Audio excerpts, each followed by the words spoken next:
मुनासिब नहीं हो तुझे भूल जाना, मुनासिब नहीं हो तुझे भूल जाना। वो यादों की बस्ती, बचपन का जमाना, वो उंगली पकड़ना, तुझको सताना। मुनासिब नहीं है तुझे भूल जाना, मुनासिब नहीं है तुझे भूल जाना। कभी यूं गिरना, कभी यूं संभलना, मेरी परछाई बन मेरे संग चलना। वो ख्वाबों में तुझको है आना जाना, मुनासिब नहीं है तुझे भूल जाना, मुनासिब नहीं है तुझे भूल जाना। बारिश में भीग कर मुझको बचाना, वो रातों को जाकर लोरी सुनाना। मेरी नींदों में तेरा आना जाना, मुनासिब नहीं है तुझे भूल जाना, मुनासिब नहीं है तुझे भूल जाना। वो चूल्हे की रोटी, वो छत का ठिकाना, वो ठंडी सी पुरवई, वो आंचल उड़ाना।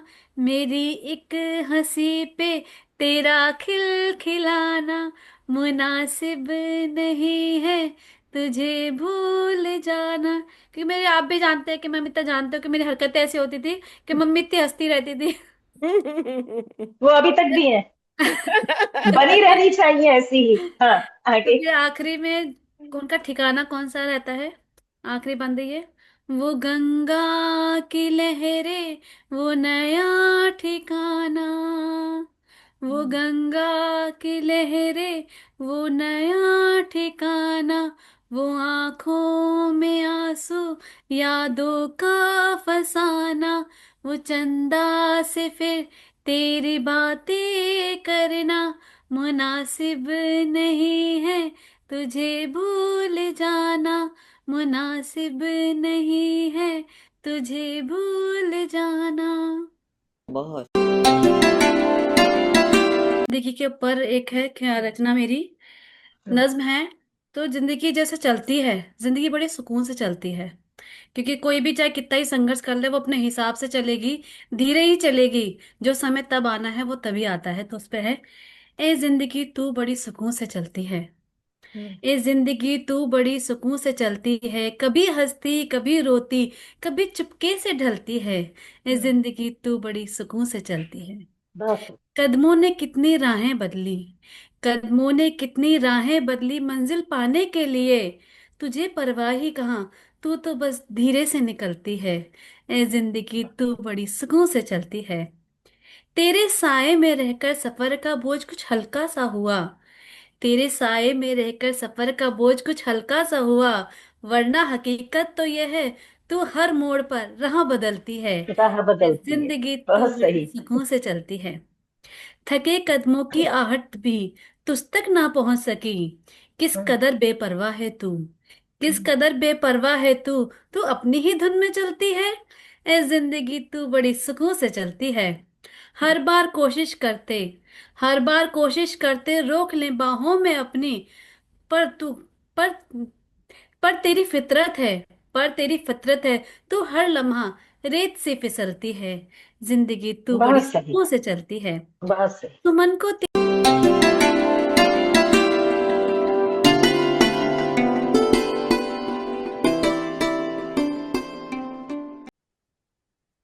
नमस्कार। स्वागत है आप सबका वाव इंडिया के प्रोग्राम वाव पर्सनैलिटी में। जैसा कि आप लोग जानते ही हैं कि इस प्रोग्राम में हम आपको सबसे पहले तो जो हमारी संस्था के पोस्ट होल्डर्स हैं, किन्हीं किन्हीं पदों पर हैं, उनसे आपका परिचय कराते हैं। फिर अपने जो गवर्निंग बॉडी मेंबर्स हैं उनसे भी हम आपका परिचय लगातार करवा रहे हैं। इसके अलावा उन लोगों से परिचय कराते हैं जो कि संस्था से नहीं जुड़े हुए हैं, लेकिन संस्था के साहित्य कृतिक मंच से जुड़े हुए हैं। और ये प्रोग्राम वाव इंडिया के साहित्य कृतिक मंच का ही प्रोग्राम है। तो साहित्य कृतिक मंच पे हमारे बहुत सारे लब्ध प्रतिष्ठ साहित्यकार भी जुड़े हुए हैं, और बहुत सारे नए जो ना आप नवोदित साहित्यकार, रचनाकार कह सकते हैं, वो भी जुड़े हुए हैं। तो उन सबसे भी हम समय समय पर आपका परिचय कराते रहते हैं। इसके अलावा हमारी संस्था में, वाव इंडिया में, क्योंकि इसका मकसद ही है महिलाओं का सर्वांगीण विकास, तो इसमें भी ऐसे ऐसे हीरे छिपे हुए हैं जो कि हमारे सदस्य हैं। हम चाहते हैं कि उनसे भी आपका परिचय कराया जाए। पहले भी हम कुछ लोगों से आपको रूबरू करा चुके हैं। आज भी एक ऐसे ही हीरे से हम आपको मिलवाने जा रहे हैं। श्रीमती पूजा भारद्वाज। श्रीमती पूजा भारद्वाज दिल्ली यूनिवर्सिटी से ग्रेजुएट हैं। इसके अलावा आगे और इनके बारे में बताएंगे। सबसे पहले पूजा, आपका स्वागत है। आप बहुत व्यस्त रहती हैं, आपने समय दिया, आपका बहुत स्वागत है। और लीना, जो हमारी कल्चरल सेक्रेटरी श्रीमती लीना जैन, वो भी जुड़ी हुई हैं। बातचीत का सिलसिला लीना ही आगे बढ़ाएंगी। फिलहाल हम एक छोटा सा परिचय पूजा का यहाँ पर देना चाहेंगे। जैसा कि अभी बताया कि दिल्ली यूनिवर्सिटी से ग्रेजुएट है पूजा भारद्वाज, और ये हिंदी, पंजाबी और उर्दू भाषाओं में दखल रखती हैं। एक फाइनेंशियल कंसल्टेशन ग्रुप एनहेंसर की संस्थापिका हैं, और आईसीआईसीआई और कोटक महिंद्रा ग्रुप्स के business associate company enhancer Fincorp की प्रोप्राइटर हैं। यानी मूल रूप से ये एक बिजनेस वुमेन है। साथ ही लेखन कार्य में भी इनकी रुचि है, और कविताएं और यात्रा वृत्तांत ये लिखती रहती है। घूमती भी बहुत है, घुमक्कड़ी का भी इनको बहुत शौक है। और साहित्यिक अभिरुचि के कारण ही इन्होंने लम्हे जिंदगी के नाम से एक साहित्य संस्था भी बनाई है, जिसकी मदर ऑर्गेनाइजेशन तो दिल्ली में है, लेकिन इसके साथ ही इसके 4 अन्य प्रांतों में सक्रिय इकाइयां कार्यरत हैं, जिनमें मध्य प्रदेश, छत्तीसगढ़, हरियाणा और झारखंड शामिल है। संस्था द्वारा हिंदी साहित्य के प्रचार प्रसार, अनाथ बच्चों के लिए शिक्षा के साथ साथ जरूरतमंदों के लिए भोजन, वस्त्र, दवा आदि का प्रबंधन करने जैसे समाज सेवा के भी कार्य ये लोग करते हैं। इसके साथ ही रुचिरा नाम से एक वार्षिक पत्रिका भी प्रकाशित की जाती है, जिसमें बाल कवियों, नवोदित रचनाकारों के साथ ही वरिष्ठ रचनाकारों की रचनाएं भी प्रकाशित होती हैं। हमारी भी होती रहती हैं, हमें तसल्ली है इस बात की। और ये मंच भी, लम्हे जिंदगी के भी, ये एक तरफ जहां लब्ध प्रतिष्ठित रचनाकारों को प्लेटफॉर्म देता है, मंच देता है, वहीं नवोदित रचनाकारों को भी सामने लाता है। ये एक बहुत बड़ा कार्य पूजा कर रही है, जिसके लिए हम पूजा की प्रशंसा किए बिना हर मंच पर प्रशंसा करते हैं पूजा की इस बात के लिए। इसके अलावा सतमोला कवियों की चौपाल की सहायक निर्माता हैं, और भी बहुत सारी संस्थाओं के साथ किसी ना किसी रूप में या पदाधिकारी के रूप में ये जुड़ी हुई हैं। अनेक पत्र पत्रिकाओं में इनकी कविताएं प्रकाशित होती रहती हैं। बहुत सारे सम्मान मिले हैं, जिनमें सबसे जो सम्माननीय सम्मान है वो है मानद उपाधियां देने के लिए प्रसिद्ध विक्रमशिला हिंदी विद्यापीठ भागलपुर से इन्हें विद्या वाचस्पति की मानद उपाधि से सम्मानित किया जा चुका है। इसके विषय में हम थोड़ा सा बताना चाहेंगे।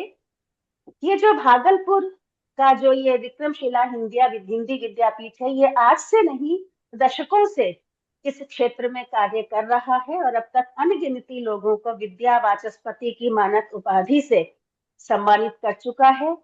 ये पीएचडी की यानी डॉक्टरेट की डिग्री नहीं होती है, क्योंकि किसी को ग्रेजुएशन के बाद मिल रहा है, किसी को पोस्ट ग्रेजुएशन के बाद मिल रहा है।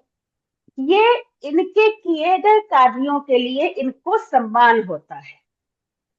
इनको विद्या वाचस्पति की मानद उपाधि से सम्मानित किया जाता है। तो अगर इनको डॉक्टर लिखना भी होगा तो ये इनको ब्रैकेट में मानद वहां लिखना पड़ेगा, क्योंकि ये लोग पीएचडी नहीं है। लेकिन ये भी बहुत फख्र की बात है कि वहां से विद्या वाचस्पति की मानद उपाधि से सम्मानित किया जाना, ये भी अपने आप में गर्व की बात है। तो इसके लिए भी हम पूजा, हम प्राउड फील करते हैं आपके लिए, क्योंकि आप हमारी बेटी जैसी हो। तो और आशा करते हैं कि इस तरह के और भी सम्मान आपको जीवन में प्राप्त होते रहे। तो इन्हीं सब विषयों पर बात करेंगे इनसे, इनके जीवन के कुछ पहलुओं पर, उनकी साहित्य यात्रा के विषय में। और इनसे बात करेंगी वाव इंडिया की कल्चरल सेक्रेटरी श्रीमती लीना जैन। तो लीना, अब आगे आप संभाल। बहुत बहुत धन्यवाद पूर्णिमा जी। पूजा, आपका बहुत बहुत स्वागत है कार्यक्रम में। बहुत बहुत आपके आभारी। बारे में जैसे अभी पूर्णिमा जी ने बताया कि आप एक बहुआयामी प्रतिभा की धनी है। सबसे पहले तो मैं ये पूछना चाहूंगी कि आपके बचपन के जीवन का माहौल कैसे रहा? क्या उसने आपको इस तरह के एक व्यक्तित्व के लिए दिशा दी?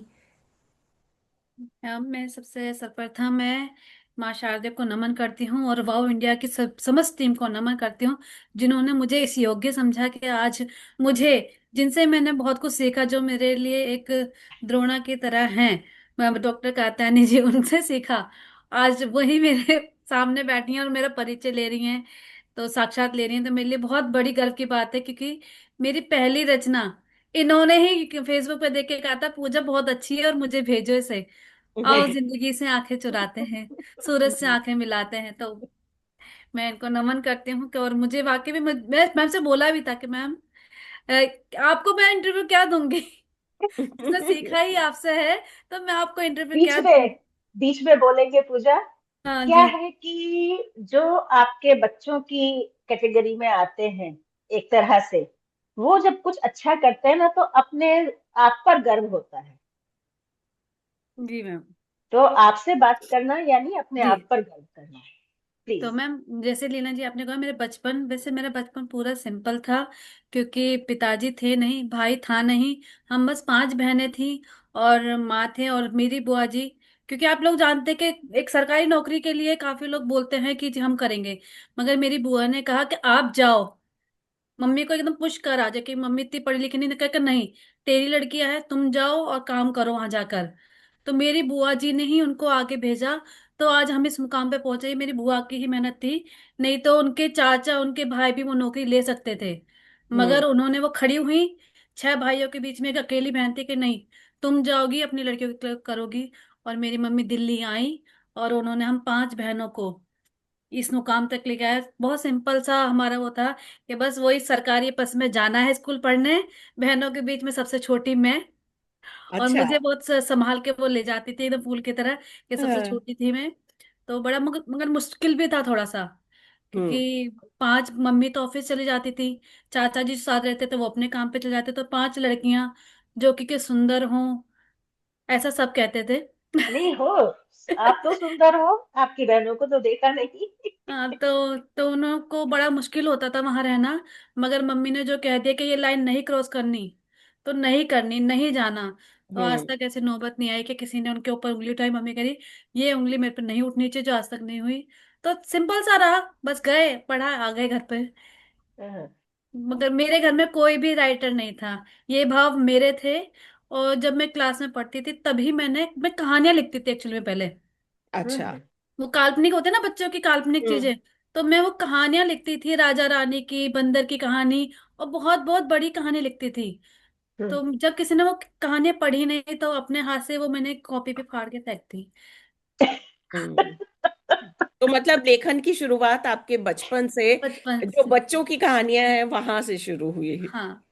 तो किस तरह से फिर आगे वो बढ़ती रही? क्या शादी के बाद भी आप लिखती रही या? हाँ जी। मैं फिर तो एक वो होता है कि लेवल बन जाता है कि पढ़ते रहते हैं, तो उस चीज हम्म। में मैं भूल गई, ये समझ लीजिए। मन हम्म। में भाव उठते थे, मगर काम में फंसना, ये सब चीजें वो रह गई थी। शादी की मगर जब शादी के जिम्मेदारियां, बाद, बच्चे, परिवार। शादी के शादी के बाद मेरे चचिया ससुर को कैंसर हो गया, ठीक शादी के बाद ही, तो फिर उसमें लग गए। तो हम्म। काफी टाइम, 1 साल के अंदर ही काफी अनहोनियां हुई घर में, जिस वजह से माइंड डिस्टर्ब था। मगर हाँ, फिर आप सभी जानते हैं, एक महान हस्ती हमारे देश में आई, कोविड। तो उस कोविड ने हम सबका जो माइंड था बहुत स्थिर कर दिया, क्योंकि कुछ करना ही नहीं था, मैं बाहर जाना नहीं था, बच्चों को देखना था, फैमिली पूरी साथ थी। तो पहला कोविड का टाइम था, तो सबने बहुत एंजॉय करा कि हाँ भाई, ऐसा टाइम भी आता है कि पूरी हम्म। फैमिली एक साथ है। तब मैंने बिल्कुल। अपने भावों को लिखा भी। तब मैम ने देखा उसे कि पूजा ये कविता भेजो मुझे, तब मैंने वहां से, तब मेरे शब्द इधर उधर होते थे, भाव होते थे, पर शब्द इधर उधर होते थे। तब से वो मैंने लिखना शुरू करा। तभी की बात है, हमें जी। याद है। और तब से हाँ। वो आपकी जो यात्रा है वो लगातार चलती जी रहती जी। है। तो इस सब के बीच जैसे आप एक बिजनेस वुमेन भी हैं, तो आपके बिजनेस की यात्रा कैसे शुरू हुई? बिजनेस की, क्योंकि हस्बैंड मेरे किसी फाइनेंस के उसमें काम थे, हम्म। करते थे, तो उन्होंने ही कहा कि पूजा इसका हम दूसरा बिजनेस खोलते हैं। हम्म। एक फिनकॉप के नाम से दूसरा खोला, जिसमें मैं जाके बैठती थी, करते थे। फाइनेंस का काम था, उन्होंने ही मुझे सिखाया। कि जब बड़ा बेटा हुआ तो 3-4 साल का गैप था उसमें, तो कह रहे तुम कुछ करो बैठे, क्योंकि वो होता है ना खाली दिमाग शैतान का घर। कह रहे हम्म। कुछ करते हैं, तो वहां पे शुरू करा करने के लिए थोड़ा। फिर अपने कोविड में ये भी करती रहती राइटर, और सामाजिक सेवा तो अच्छा ही लगता था, तो वो तो ये शुरुआत जो करी थी। आपकी कंपनी है, एक तो है एनहेंसर सर। और एक है एनहेंसर फिनकॉप, दोनों हाँ अलग अलग कंपनीज है, तो क्या इनका रोल क्या है, क्या इनका काम है? मैम, इनका काम है कि ये हम सभी को लोन प्रोवाइड करवाती है, कंसल्टेंट है, फाइनेंस प्रोवाइड कराती है, यानी कि सपनों को उड़ान दे दे वो जो चाहते हैं। और हम्म। हर ब्रांच से, कोई भी हमारे बैंक हो जैसे HDFC, IFC, तो उन सब से हमारा टाइप रहता है। उनसे हम वो करके उनको लोन प्रोवाइड करवाते हैं। एनहेंसर में भी और एनहेंसर फिनकॉप जी में जी भी? जी जी। दोनों का एक ही दोनों काम है? दोनों में। अच्छा अच्छा। ओके। तो ये सिक्योर्ड लोन्स होते हैं कि अनसिक्योर्ड लोन्स होते नहीं, हैं? सिक्योर होते हैं। पूरी तरह सिक्योर। से बैंक ही आपसे बात करेगी। हमारा काम होता है कि हम वहां से उन तक ले जाएं, पूरी फाइल वगैरह पूरी कवर कर दें, तैयार कर दें, और वही बात करते हैं वो लोग, प्योर सिक्योर होता है पूरी तरह से। ओके। ओके। तो एक बिजनेस वुमन के रूप में आपके जीवन में मतलब किस तरीके से ये चैलेंजिंग रहा है? बिकॉज घर परिवार संभालना, साथ में बिजनेस भी संभालना, तो क्या चैलेंजेस आपकी लाइफ में आए और आपने उनको कैसे हैंडल किया? मैम देखिए, मैं तो ऐसा मानती हूँ कि 24 घंटे हर किसी को मिलते हैं। चैलेंज लोगे तो चैलेंज लगेगा, नहीं लोगोगे तो स्मूथली चलेगा। और जब साथ काम करने वाले हस्बैंड, जीवन साथी अच्छा हो, तो हर चीज स्मूथ लगती है। तो वो मेरा साथ देते गए। आज यहाँ मुकाम पे भी हूँ तो वो उन्हीं का है कि पूजा तुम करो, मैं हूँ साथ में। क्या बात है! क्या तो वो बात! कभी लगा ही नहीं कि चैलेंजिंग है मुझे। तो आपको हर तरीके से आपको इमोशनल सपोर्ट और हाँ। आपके हस्बैंड की तरफ से रहा। वो कहते हैं ना, एक जेंट्स का सपोर्ट मेरी लाइफ में आया है, तो हम्म। सिर्फ मेरे हस्बैंड का आया है। क्योंकि उससे पहले ना भाई था ना पिता थे कोई थे। हम्म। तो उन्होंने मुझे हर तरह से सपोर्ट करा, हर उसमें। यदि परेशान हुई हूं तो एक वो कहते हैं पिता की तरह, उन्होंने मुझे चुप भी कराया कि अच्छा कोई बात नहीं, ऐसा है। और एक मेरी माँ जब गई थी, तो सबसे ज्यादा दुखी भी वो थे, क्योंकि मम्मी, क्योंकि मैं जब से पैदा हुई, और तब जब तक मेरी मम्मी थी मैं उन्हीं के साथ थी। हम्म। 2022 में मम्मी का देहांत हुआ, तब मैं, उस टाइम भी आप देखें कि मैं मैम के साथ जुड़ी हुई थी। हम्म। हमारी काव्य गोष्ठी थी, और आधे आधे घंटे पहले बात हुई, आधे घंटे पहले ही वो हुआ कि मैम मैं नहीं कर सकती, मुझे वहां जाना है। याद है मैम हमें। थी। हमें याद है किस्सा, हमें याद तो वो, मगर हस्बैंड की आंखों में वही आंसू थे, क्योंकि हमें नहीं समझ में आया कि मम्मी को एक साथ क्या हुआ। आधे घंटे में ही सब कुछ हो गया। कि उन्होंने कहा कि पूजा आपकी मम्मी बेहोश हो गई है। मैंने कहा बचपन से जब से पैदा हुए हैं मेरी मम्मी का बेहोश नहीं हुई, कुछ हुआ है। तो हस्बैंड ने पूरा सपोर्ट करा, जैसे लोग कहते हैं ना, पूजा आपके हस्बैंड बहुत सपोर्ट करते हैं, उन्होंने, भाई हाँ उन्होंने सपोर्ट करा, नहीं तो माँ को कोई नहीं रखता भाई। कोई क्यों रखेगा, क्योंकि बिल्कुल। घर में उनके माँ बाप भी थे। मगर हमारे ससुर जी ने कहा बेटा, मैं यहाँ रह रहा हूँ, उनके पास कोई नहीं है, आप उनको रखो। तो क्या ससुराल से बात पूरा है! सपोर्ट मिला मुझे। बहुत बहुत अच्छी बात है कि ना ना सिर्फ आपके हस्बैंड बल्कि आपके जो ससुर हैं वो भी उन्होंने आपको साथ दिया आपकी उसमें हम्म। यात्रा में। आप अपना जो आपका बिजनेस है, आप इसका क्या भविष्य देखती हैं कि 5 साल में, 10 साल में आप इसको कहाँ लेकर के जाना चाहती हैं? किस तरह के है। सपने आपने बुने? आप दूसरों के सपने सच करने में उनकी कौन से मदद वाले करती बिजनेस के लिए आप सोच रहे हैं, लम्हे जिंदगी, नहीं फाइनेंस? हैं? नहीं, लम्हे जिंदगी तो बिजनेस में नहीं आता। हाँ, फाइनेंस का। जी, हाँ। फाइनेंस वाला। जी, फाइनेंस का हमारा यही, उसका बिजनेस का तो देखो सपना ही है कि हम अच्छा कमाएं। और ये हम्म। हर जगह पर, किसी भी राज्य में लम्हे जिंदगी, वो माफी चाहूंगी, काफी टाइम से इसी में इन्वॉल्व हो गई हूँ, तो इन ऐसा को थोड़ा सा वो कर दिया है। तो वो हर जगह होना चाहिए। और उसी से काम चलाते हुए हमने एक यक्ष एनबीएफसी खोली है, जिसमें सभी को छोटे लोन भी दे दिया जाता है, जो मेरे हस्बैंड टैकल करते हैं उस चीज के लिए। तो ये जो छोटा लोन दिया जाता है ये भी बैंक से ही होता है? जी जी जी, बैंक से होता है, मगर ये अच्छा। बैंक हमारी खुद की है, क्योंकि ये एनबीएफसी है, यानी तो कि वो इसमें क्या हमारा होता ही। है, हमें नॉन बैंकिंग लिमिटेड? हाँ फाइनेंसिंग हाँ कंपनी, जी, अच्छा राइट? अच्छा। ओके। हमारा ही पेमेंट हम देते हैं उनको उस चीज पे। तो ओके। आप और लोग हम मतलब चाहते हैं कि आगे जाके यक्ष एक बैंक बन जाए, इसका भविष्य हम ये देखते क्या बात हैं। बहुत बढ़िया, बहुत बढ़िया। भगवान ने चाहा तो आप लोगों का ये सपना जरूर पूरा होगा, साकार होगा। और इसी बात पर एक लाइट नोट पे एक वो जो जिंदगी किताब वाली कविता है वो सुना दो। बिल्कुल। मैम, वो वाली तो निकाली नहीं मैम, दूसरी निकाली है। चलो उस कुछ और इसी इसी टॉपिक पर कुछ और, कौन सी वाली मैम? बिल्कुल। जिंदगी पर जिंदगी पर, कुछ भी। ठीक है मैम। एक मिनट।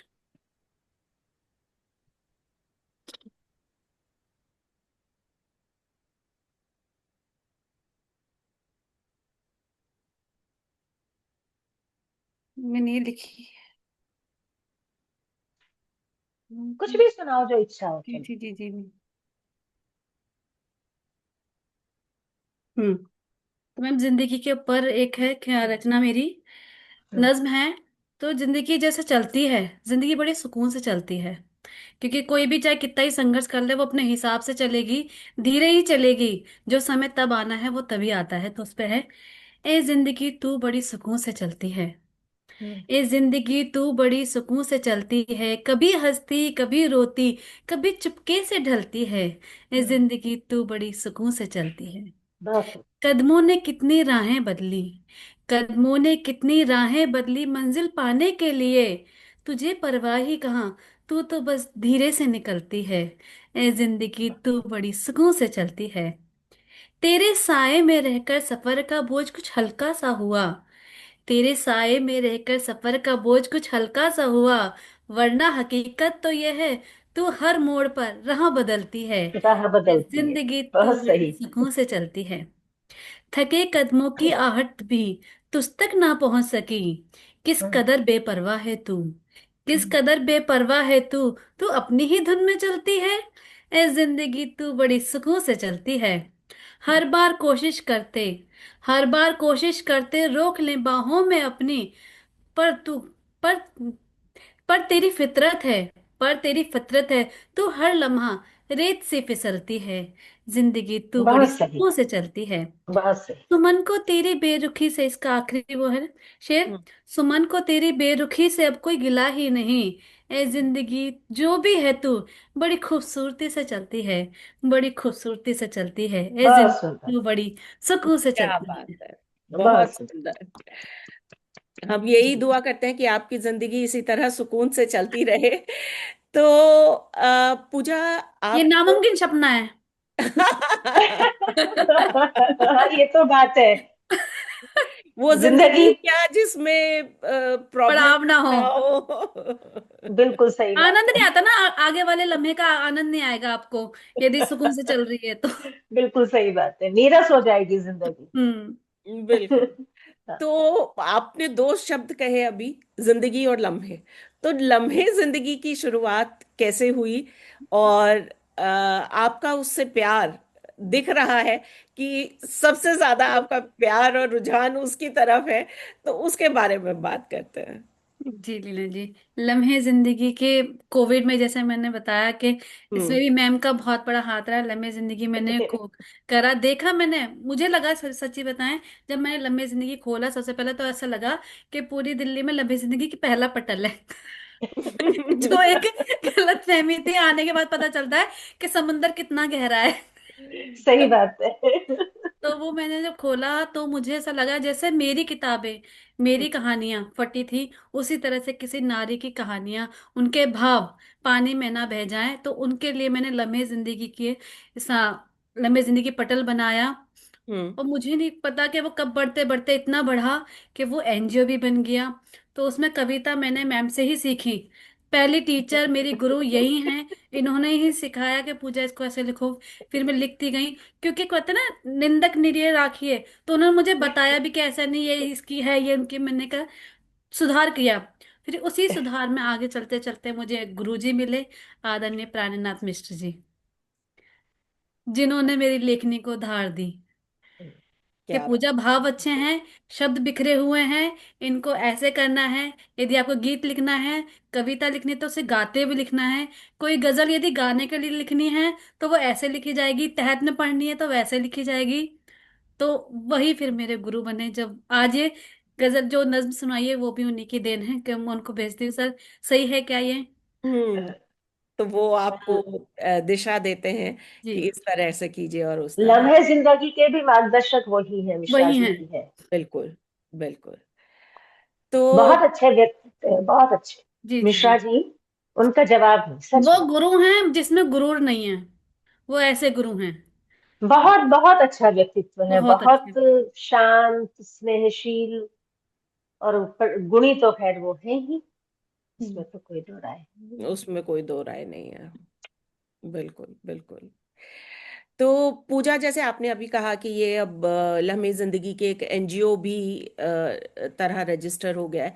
तो इसका क्या प्रोसीजर था, क्यों आपने इसको एक एनजीओ के तहत रजिस्टर कराया, और इसके तहत आप क्या क्या काम करती हैं? देखिए, पहले जब हमने पहले तो साहित्यिक वो लिखा, तो मैं आपको बिल्कुल। बताऊं, काफी अभी वाव में भी ऐसे वो हैं रचनाकार, जिन्होंने लम्हे को ज्वाइन करा और उन्होंने उसे सीखा। हम्म। काफी लोगों ने उससे कविता लिखनी सीखी, जब उनकी आज लिखने में बहुत धार हो चुकी है। तो वो चीज हम करते करते हमने कहा चलो सिखाते हैं। तो हम्म। हमने शिक्षा भी दी हमारे लम्हे जिंदगी यूट्यूब चैनल पर। शिक्षा भी, जिस तरह से सर ने उनको सिखाया कि कविता कैसे लिखते हैं, दोहा कैसे लिखते हैं, शोरठा कैसे लिखते हैं, उसकी क्लासेस भी दी। उसके बाद साहित्यिक तो जो सामाजिक कार्य, वो तो मैं पहले से ही कर रही थी। हम्म। तो हमारा 15 साल से एक ब्लड डोनेशन कैंप लगता है, जो गांव में लगता है। और अच्छा। गायों की सेवा जो होती है, अब आजकल उसमें 250 गायें हैं, उनके लिए हम्म। शेल्टर वगैरह बनवाए जा चुके हैं। तो धीरे धीरे फिर प्राणनाथ सर ने कहा कि पूजा, वही हमारे संरक्षक हैं, तो उन्होंने ही बोला कि हम्म। पूजा इसको एनजीओ में रजिस्टर करवाओ। हम्म। और जिस दिन रजिस्टर हुआ उस दिन भी 20 सितंबर, तो 20 सितंबर था जो उनका जन्मदिन होता है। ओह क्या बात अच्छा। है। तो हाँ। वो मेरे लिए बहुत लक्की, कहते हैं ना लक्की होते हैं, तो वो मेरे लिए बहुत लक्की। उन्होंने कहा पूजा ये करना, तो उस दिन हमारा रजिस्टर हुआ कि उन्होंने ही कहा कि ये काम आप बहुत अच्छा कर रहे हो। और कई काफी पटल से वो लोग जुड़े हुए हैं। उन्होंने कहा पूजा, जो काम लम्हे में होता है वो काम कहीं नहीं होता। मैं कह सर मुझे भी किसी अच्छे पटल से जोड़ो। कह रहे होगा तो जोड़ूंगा। कह रहे हो जो है नहीं नहीं, उसमें ऑलरेडी आप हो, वो बिल्कुल। इंडिया में। तो कह रहे हो हाँ। आपका पटल बहुत काम कर रहा है इसमें। कोई, हम लीना से भी पहले एक बार कहा था कि पूजा का जो पट, पूजा की ये बहुत अच्छी, जिसके लिए हम उसकी तारीफ करेंगे कि ये पटल बहुत इस दिशा में काम कर रहा है। और मिश्रा जी ने तो एक पूरी किताब ही निकाल दी है जो हमने अभी तक पढ़ी नहीं है, हाँ, कि कविता कैसे लिखे करके। कविता हमारी कैसे। प्रति आपके पास पड़ी है, दे देना जब मिलेंगे। और वो लम्हे को समर्पित कर दी सर। मैम, कोई लोग अपनी एक कविता का नहीं करते, उन्होंने पूरी किताब लम्हे को समर्पित कर दी कि हम्म। पूजा ये लम्हे के लिए लिखी है। और बहुत उसमें अच्छा। कैसे लिखे कविता क्या बात है। तो ये हमने उन्होंने लिख के लम्हे को समर्पित करी है। तो वो इतना हमारे को वो प्रोत्साहन करते हैं, आगे बढ़ने की प्रेरणा देते हैं। तो इस तरह से हम जैसे वृद्धाश्रम जाते हैं, और हम्म। ठंड में रजाई वितरण होता है, जो अभी फिलहाल 21 तारीख को है। वृद्धाश्रम जाती हैं, उनके लिए कंबल वगैरह देना, रजाई देना, जो कृष्णा का मेहर हो, जैसे ही वो डायरेक्शन देते हैं उस डायरेक्शन में चल देते हैं। हम्म। अनाथ आश्रम जाती हूँ मैं, बच्चों के साथ समय बिताने के लिए, उनके साथ रहने के लिए। मगर मुझे वहां जाके कई बार तो दुख लगता है, क्योंकि बॉबी कृष्णा ने इतना सक्षम नहीं बनाया है। कि कई एक यहाँ पर नई दुनिया आश्रम है, हम्म। मगर अच्छा। वहां पे यदि हम कपड़े या कुछ भी देते हैं तो वो लोग खुद ही यूज कर लेते हैं, उन तक नहीं पहुंचता है। ओह। बहुत स्मेली है। और यदि बहुत बनवाया जाए तो वो लोग पैसा वो कर लेंगे, तो वो नहीं समझ में आता है। तो मगर मेरे को मन करता है वहां जाया जाए। मगर मैं जाती हूँ भगवत धाम ओल्ड एज होम, क्योंकि कई आश्रम ऐसे होते हैं जो ऊपर से अच्छे दिख रहे हैं, मगर कंडीशन वहां पे भी सेम है। हम्म। हम्म। बिल्कुल, बहुत आश्रम कुछ। कहे जाते हैं कि हम ये दान पुण्य कर रहे हैं, सब चीज कर रहे हैं, मगर आप अंदर जाके उनसे मिलिए उन तो वो तक कुछ लगता है। नहीं मगर पहुंचते। काफी जो संस्थाएं होती हैं, वो जाके उनसे एक सवाल करते हैं, आपको यहाँ कैसे है, आपको कैसा लग रहा है। ये सवाल पूछना ही गलत है। किसी ने बोला कि पूजा Exactly. तुम इनके लिए ऊपर कविता लिखो, मैंने कहा नहीं लिख सकती। बिल्कुल सही बात। मैं नहीं लिख सकती इनके ऊपर कविता, नहीं लिख सकती। जिनके भाव सोच के ही हमारी रूह कांप जाए, उनके लिए कविता कैसे लिखूंगी मैं? मैंने कहा हमें मैं इस। याद है कि इसके आईपेक्स लेडीज क्लब के दौरान का किस्सा है। हम लोग गए थे वृद्धाश्रम में, और हम लोग खाना बना के ले जाते थे, सब लोग इकट्ठा करके पूल करते थे, ले जाते थे वहां। उन लोगों से परमिशन ले लेते थे, आश्रम के कार्यकर्ताओं से। तो सब इकट्ठा बैठ करके उन लोगों के साथ खाते थे।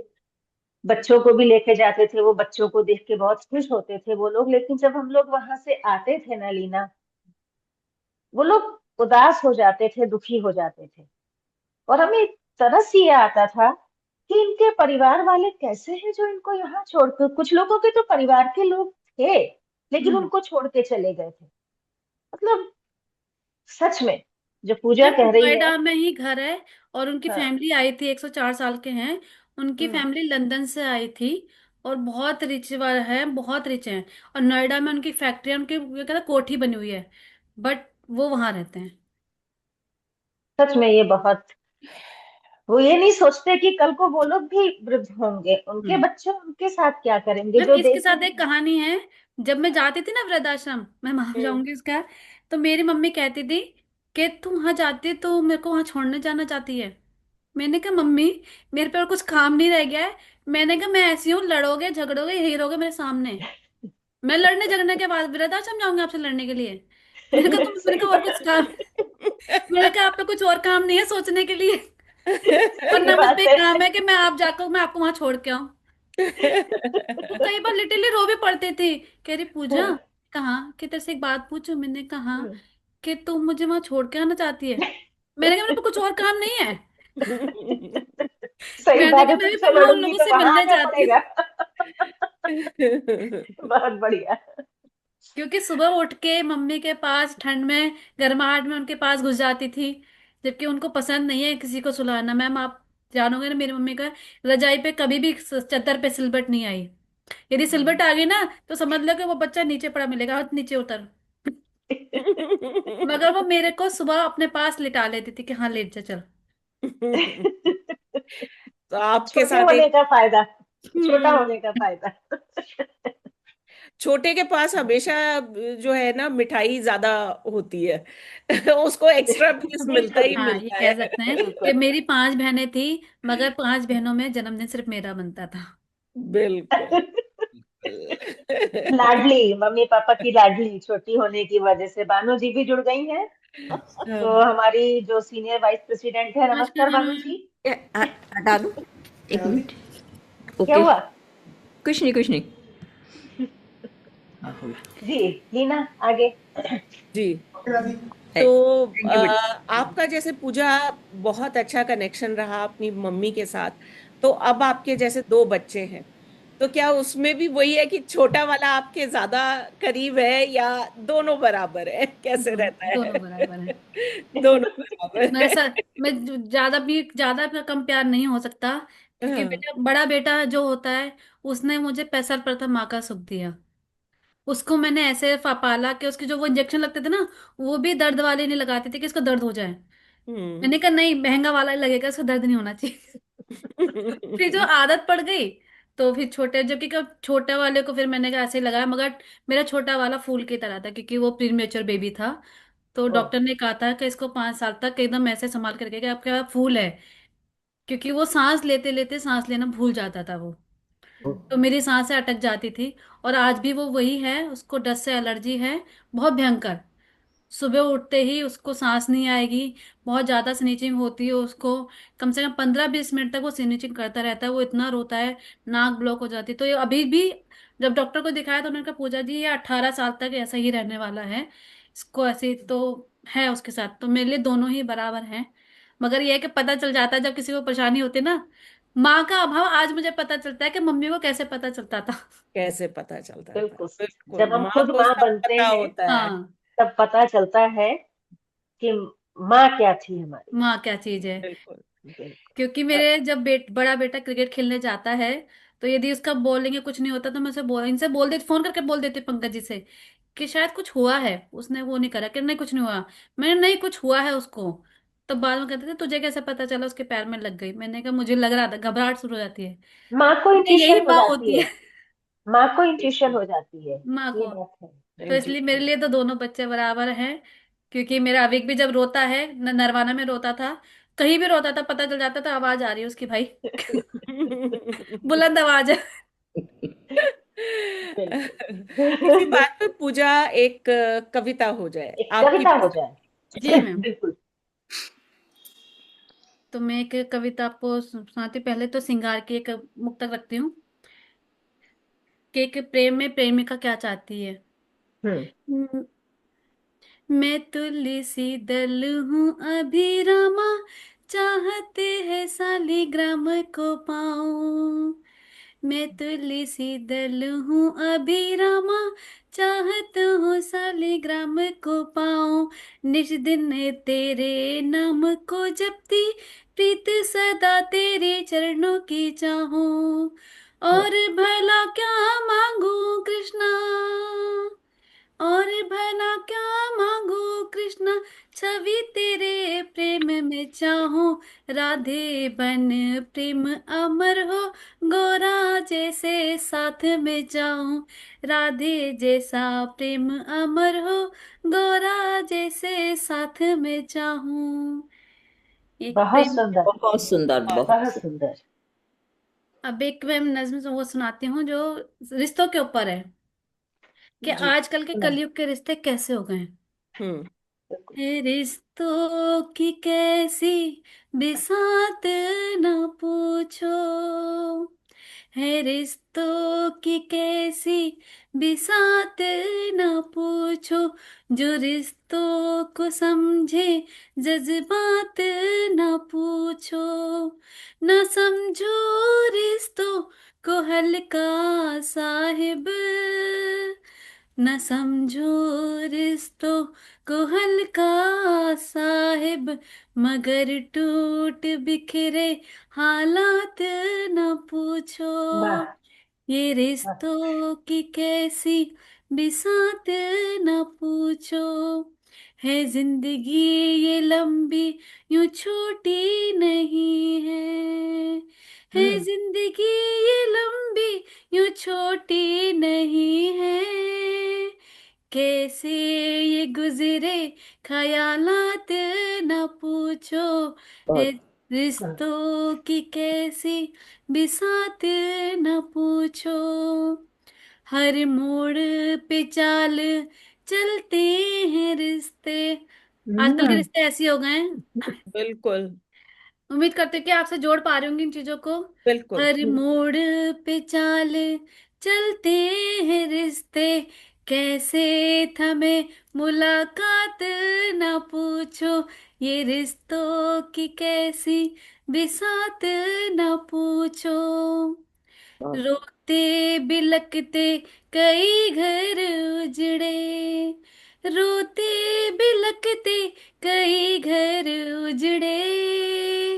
माओ की होती वो हार, न पूछो। माओ की होती वो हार, न पूछो। ये रिश्तों की कैसी बिसात, न पूछो।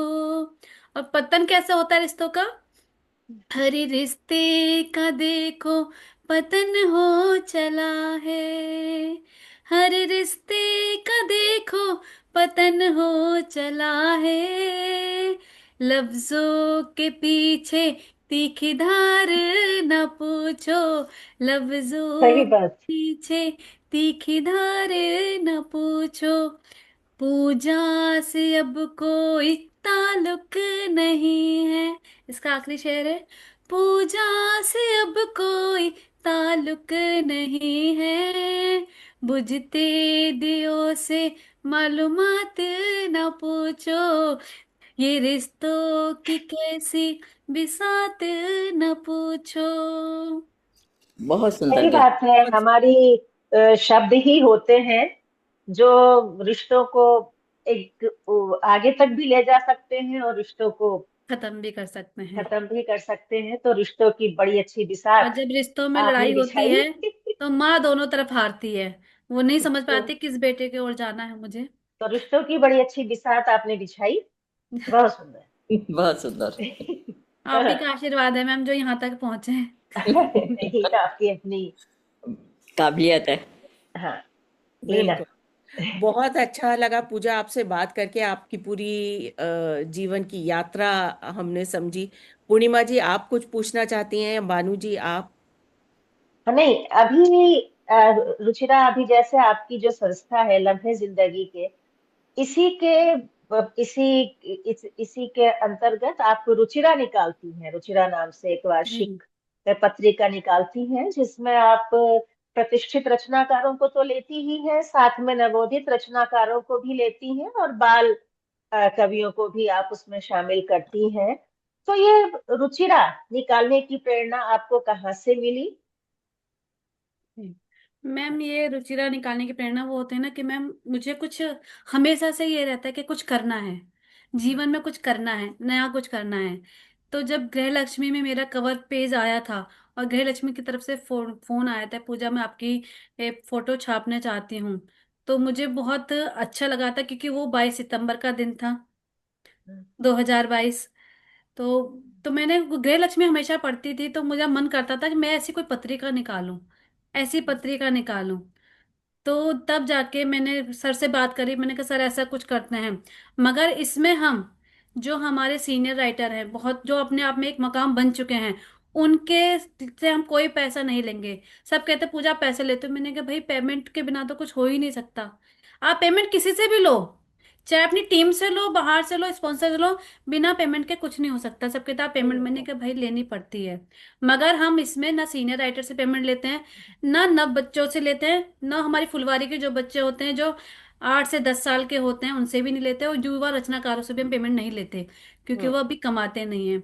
तो उन लोगों से हम पेमेंट नहीं लेते, मगर उनकी रचनाएं उसमें प्रकाशित होती है, उनको एक जगह दी जाती है जो फुलवारी नाम से होती है। युवा युवा लेखनी की धार के नाम से वो होता है उसमें कॉलम, और उसमें बहुत कुछ हमें मिलता है। उसमें गजल भी मिलती है, कविताएं मिलती हैं, और हमारे जो सीनियर राइटर हैं उनका परिचय भी उसमें एक में होता है। जैसे कि इस बार प्राणीनाथ सर का था कि उन्होंने अपनी जो हवाई यात्रा से लेके कवि कवि यात्रा तक कैसे उन्होंने हम्म, सफर किया है, कि लिखा तो उसमें वो इस उसमें होता है। और जिसमें एक स्थान मैम का स्पेशल अलग होता है, जिसमें उनके बार। शुभकामना संदेश भी होते हैं उनके, और कविता भी होती है। तो मेरे को प्रेरणा वही मिलती है कि कुछ करना है लाइफ में, हमेशा मेरे को अंदर रहता है। जबकि कल लम्हे जिंदगी को 6 साल हो गया, फिर भी मुझे लगता है कल की बात है, और अभी कुछ करना है, कुछ करना है। तो इसका जैसे वो खर्चा कहते हैं ना, आप एक कहाँ बॉल से? फेंकता है, क्या एक क्रिकेटर बॉल फेंकता है, तो उसके लगता है कि यही आज का मैच है मेरा, उसे बेस्ट करना है। तो मेरे लिए भी बिल्कुल। कहता है कि आज का दिन है, इसमें मुझे बेस्ट करना है, तो कुछ करना है। तो उसी के चक्कर में मेरी 2 किताबें निकली रुचिरा। तो इसका खर्चा फिर कहाँ से निकलता है? मैम उसका खर्चा हमारी हमारी टीम देती है, और जो आज हमारी जिंदगी के जो सदस्य हैं उन्होंने मेरे पर विश्वास दिखाया, कहते पूजा तुम आगे बढ़ो, हम साथ हैं। हम्म, जैसे कि डॉक्टर हिमांशु शेखर जी ने, मैंने सिर्फ एक सोचा हम्म, था कि मैं सर मुझे ना एक किताब निकालनी है, चाहे ई बुक निकले क्योंकि मुझे बनानी नहीं आती। उन्होंने सारी कविताएं संग्रहित करी, और मैं एक पहल के नाम से, अभी भी है अमेजोन पे और फ्लिपकार्ट पर है वो किताब हमारी, और उन्होंने वो ई बुक के रूप में मुझे कह दी कि पूजा ये आपकी पहली किताब। हम्म, तो वो सपना मेरा हिमांशु सर ने पूरा करा। तो उन चीज में वो 3 किताबें उन्होंने इस तरह से निकाली, बंधन भी निकाली, समर्पित निकाली। तो उन्होंने जो सारी किताबें मेरी अमेजोन और फ्लिपकार्ट पर है, रुचिरा भी है, और कैसे लिखे कविता भी हमारे फ्लिपकार्ट पर है। तो ये हम्म, सपने जो मैंने देखे सिर्फ, तो उन लोगों का विश्वास था मेरे ऊपर, और उन लोगों ने मेरे सपने को पूरा करने में पूरी मदद करी। जब प्राणीनाथ सर थे, कात्यायनी मैम थी, हिमांशु सर थे, और मेरी पूरी टीम कहती पूजा तुम आगे बढ़ो, हम हैं साथ में। तो सर पेमेंट वहीं से आती है, सदस्य लोग जुड़ते हैं तो उन्होंने कहते हैं नहीं पूजा करो तुम आगे, तो वो लोग करते हैं पेमेंट। बहुत अच्छा, सुंदर। आपने कई सारे साझा संकलन भी निकाले हैं। जी। हाँ, तो वो किस तरह से करते हो आप? लोग खुद देते हैं, लोगों पे अप्रोच करते हो, कैसे करते हो? मैम व्हाट्सएप का एक हमारा ग्रुप है, जिसमें उनकी रचनाएं आती हैं, उनको हम ई बुक में कन्वर्ट कर देते हैं, और फिर वो हम उनको देते भी हैं, उसका विमोचन भी होता है। अभी हम्म, जैसे महाकुंभ हुआ था, तो सबने सोचा कि पूजा महाकुंभ के ऊपर कुछ निकलना चाहिए। सबने पेमेंट इकट्ठा करा, जो पेमेंट सिर्फ हमारी टीम ने किया था, इस बार हमने सदस्य पैसे नहीं लिए थे, और हमने महाकुंभ के ऊपर किताब निकाली क्योंकि 144 साल बाद आया था, तो हमने कहा था एक तो होनी चाहिए धरोहर हमारी तरफ से देश के लिए। तो महाकुंभ पे हमने रचनाएं निकाली थी, जिसमें सारी रचनाएं शिव के लिए हैं। अच्छा। और वो बहुत भी अच्छा। अमेजोन और फ्लिपकार्ट पर है। और अब हमें एक चीज और सोच रहे हैं कि हमारे वंदे मातरम को 150 वर्ष होने वाले हैं, तो उसके लिए भी हम एक किताब निकालने की सोच रहे हैं, जिसमें 100 रचनाकार हों, और हम वो बहुत किताब निकालें देश के लिए। बहुत बहुत सुंदर विचार है और इसको आपको करना चाहिए। हम इनसे शुभकामनाएं देते हैं आपको। आप अभी इसमें से शुभकामनाएं, अग्रिम शुभकामनाएं अग्रिम कि शुभकामनाएं। आपका ये काम भी पूरा बिल्कुल हो। कि बिल्कुल आपकी और सारी जो अ, मेहनत है, सफल रहे। बिल्कुल वो सफल हो।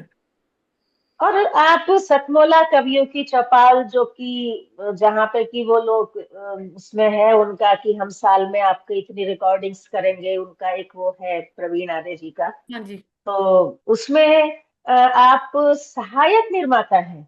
तो ये सहायक निर्माता क्या चीज हुई, मतलब?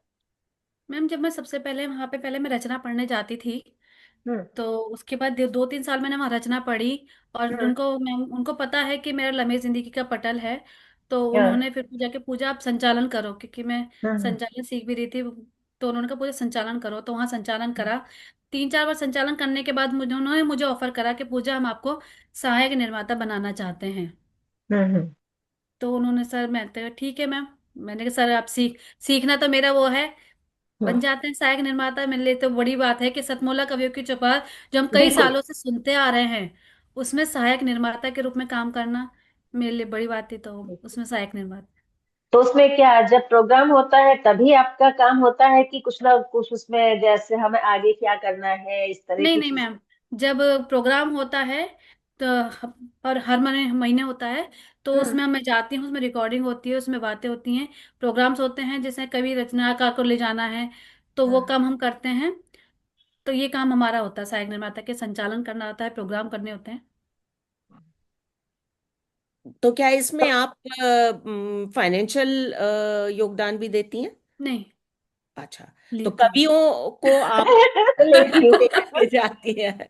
बिकॉज प्रोड्यूसर का काम पैसा का ही होता है, तो वो वाली क्योंकि बात। मेरा काम, हाँ, क्योंकि मेरा काम संचालन का भी है, तो हम्म। मैं पेमेंट लेती हूँ। लेकिन बहुत भाई, बढ़िया। हर संडे को जाना तो वो खर्चा तो होता ही है। और ऊपर से बिल्कुल ड्राइवर होता है। बैठा होता है, ड्राइवर को भी देना होता है। भाई पूरा दिन वो दे रहा है हमारे को, तो हमें भी देना पड़ता है। तो मैंने कहा सर मेरे लिए तो नहीं, मगर देना होगा। बिल्कुल बहुत बिल्कुल। बढ़िया। बहुत बढ़िया। तो अब इससे पहले पहले कि आपकी आगे के प्लान्स के बारे में बात करें, दो एक कविताएं और हो जाए। जी मैम। अब एक साहित्यकार से, रचनाकार से और क्या सवाल किए जा सकते हैं, उसकी रचनाएं ही सुनी जा सकती है। बिल्कुल। तो मैं एक एकदम रचना सुनाती हूँ मनोबल आपको भी बढ़ता है इस चीज से, मनोबल भी बढ़ होना भी जाए। चाहिए। कि एक दिन यूं ही नहीं गुजरता है। हम्म। एक दिन बहुत लंबा होता है, 24 घंटे होते हैं। आप हम्म। उसको किसी भी रूप में निकाल लीजिए, मगर एक दिन यूं ही नहीं गुजरता है, चाहे कुछ भी होता है। मगर आराम आराम से नहीं निकलता है कि हाँ कुछ ना कुछ रहता है। एक दिन यूं ही तो नहीं गुजरता है, कुछ अधूरी ख्वाहिशें छोड़ जाता है, कुछ मीठी यादें संजो जाता है, रिश्तों की तपिश कुछ जज्बातों की नमी दे जाता है। एक दिन यूं ही तो नहीं गुजरता है। बहुत खूब। बिल्कुल। एक दिन हमें थोड़ा थोड़ा बदलता है। एक दिन हमें थोड़ा थोड़ा बदलता है। कभी गिरा देता तो कभी संभाल लेता है। कभी सवालों में उलझाता तो कभी रिश्तों में बांध लेता है।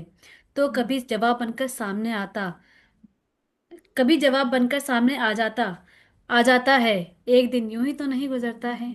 बहुत खूब। एक भोर की किरण के संग भोर की किरण के संग सवालों का घेरा होता है। मन मस्जिद पर जैसे एक पहरा होता है। कुछ हम्म। सवालों के उत्तर मिल जाते हैं, कुछ सवालों के उत्तर मिल जाते हैं, कुछ का यूं ही फिर अधूरा सा रह जाता है। एक दिन यूं ही तो नहीं गुजरता है। एक बहुत दिन यूं ही तो बिल्कुल। नहीं गुजरता क्या है। बात। बहुत खूब। बिल्कुल सही। बहुत सुंदर, बहुत सुंदर। बहुत सुंदर। और कुछ जी। जो आपने सपने देखे हैं जीवन में, कि अच्छा, आप क्या शुरू से कविताएं ही लिखना चाहती थी या कुछ और भी बनना चाहती थी? पुलिस में जानना चाहती थी मैम। पुलिस में? अरे बाप रे। मैं पुलिस में जाना चाहती थी, मेरा वो था, क्योंकि कई जो लोग होते हैं करप्ट लोग होते हैं, और मेरा वो चीज नहीं है।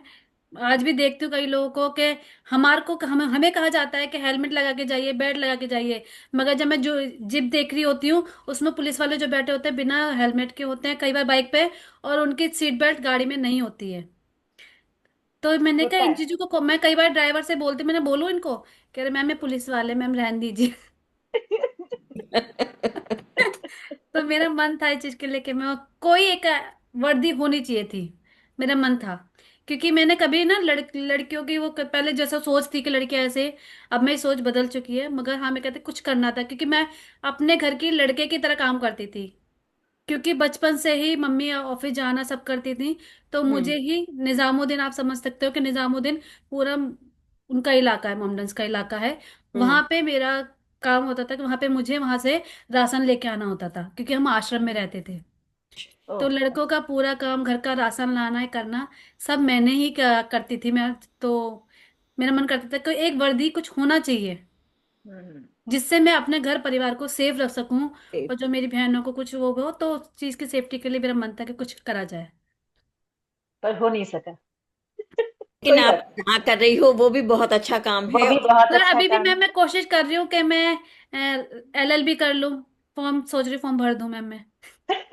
बिल्कुल करो। बिल्कुल करो, बिल्कुल करो। अपनी जो सपना देखा है उसको जरूर पूरा करना चाहिए, जो मन में आए। अभी तो उम्र और है, अभी बहुत कुछ कर और सकती हो। पढ़ाई का तो कोई समय होता ही नहीं है, जब कोई आप समय, चाहो बिल्कुल। तब पढ़ने का समय है, और जरूर करना चाहिए। बिल्कुल। तो और तो बातों का सिलसिला तो कितना भी लंबा चाहे खींचा जा सकता है, लेकिन समय की अपनी सीमा होती है। तो कार्यक्रम को हम संपन्न करें उससे पहले पूजा एक आध रचना और हो जाए जो आपको सबसे ज्यादा पसंद हो। जी मैम। मैम एक तो फिर एक रचना सुनाती हूँ जो आप शायद आपने सुनी हो वहां पर, जो मैंने अपनी मम्मी के लिए लिखे थे, गीत है ये। हाँ हाँ हाँ। मुनासिब नहीं तुझे भूल जाना। हम्म। जब वहां पे प्रोग्राम हुआ था आईपेक्स में, तब मैंने सुनाई थी ये जी, सुनाई शायद। थी। मुझे याद है। हाँ। और एक रचना और सुनाई थी जो लोगों को बहुत पसंद आई है, मगर वो सुनाऊंगी नहीं, नहीं तो भावुक बहुत ज्यादा। क्योंकि वो मैंने अपनी मम्मी के ऊपर लिखी थी, मेरी सोच चिरैया आज उड़ गई। हाँ ये, हाँ हाँ हाँ हाँ। यस। वो भी सुनाओ, अच्छी रचना थी। हाँ, ये पहले गीत सुनाती हूँ, ये सोच चिरैया सुनाऊं मैम पहले? हाँ, सुना दो। सोची रही है। सोच रैया सुनाओ। सोच चिरैया सुनाती हूँ।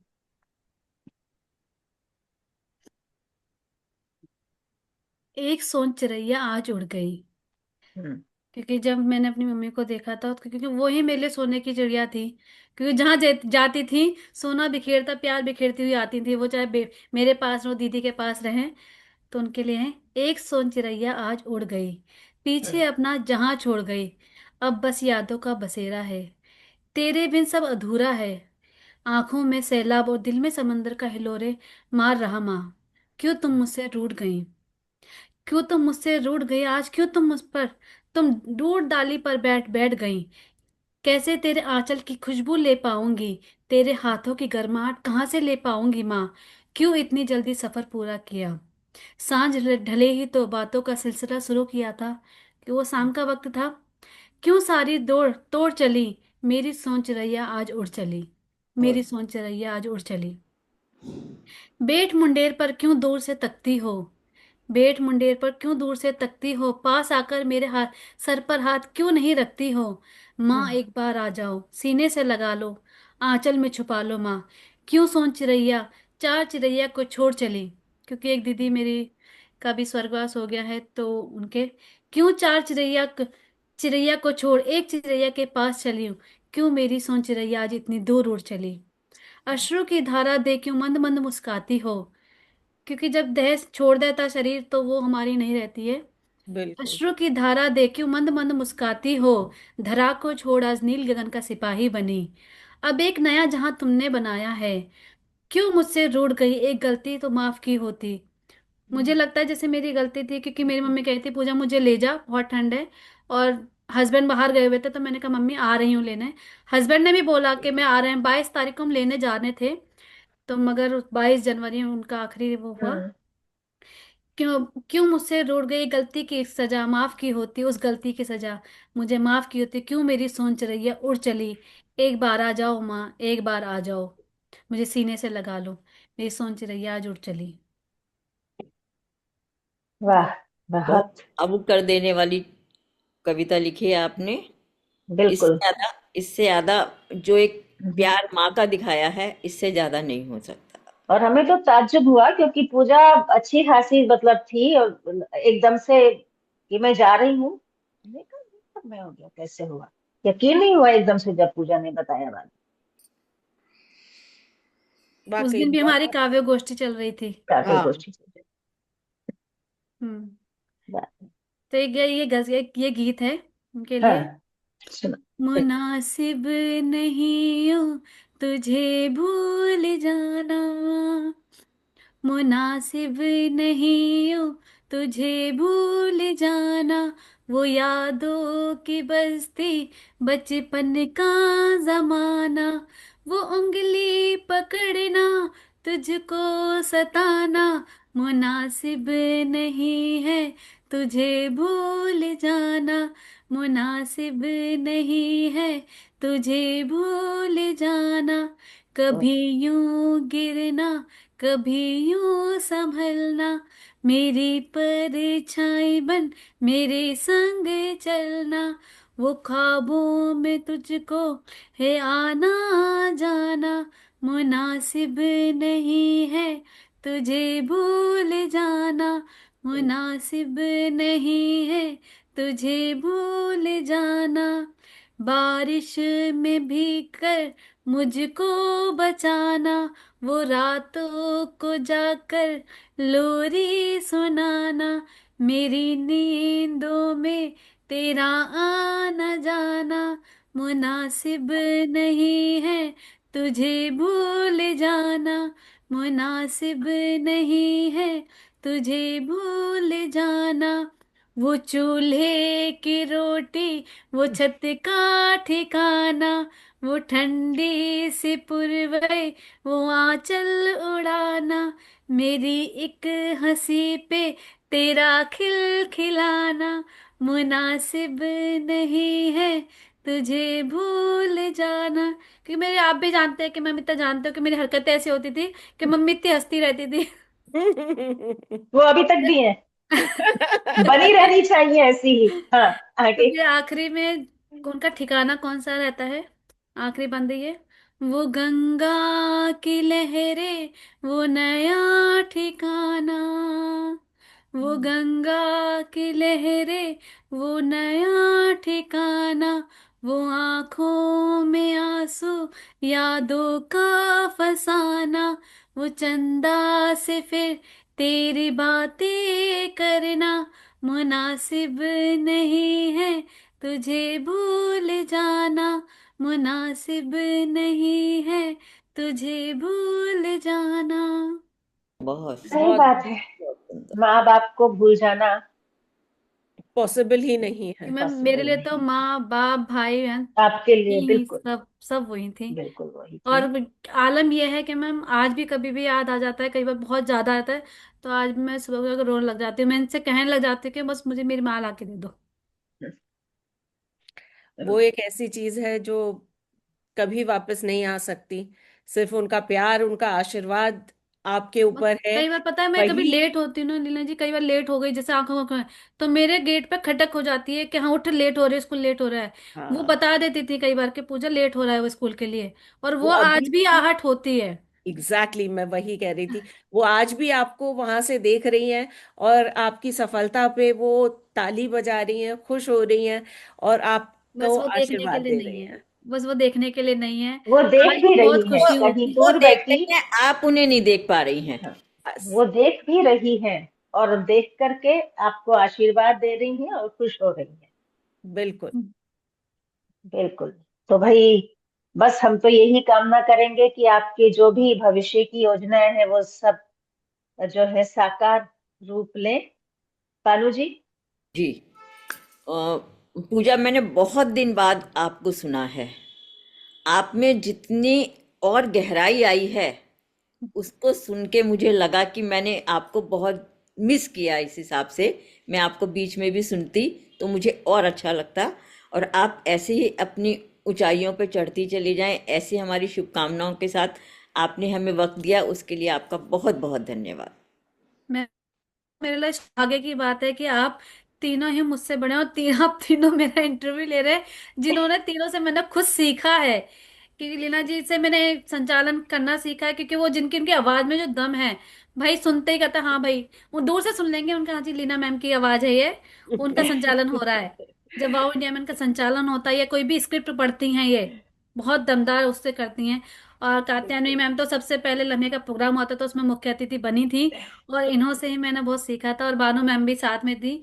इन दो सखियों को तुम भूल ही नहीं सकते। तो आप तीनों ने जो मेरा इंटरव्यू लिया था, ये मेरे लिए बहुत सौभाग्य की बात है कि वाओ इंडिया में मुझे ये अवसर दिया कि मैं आप लोगों से अपने दिल की बात कह सकूं। मैं वाह।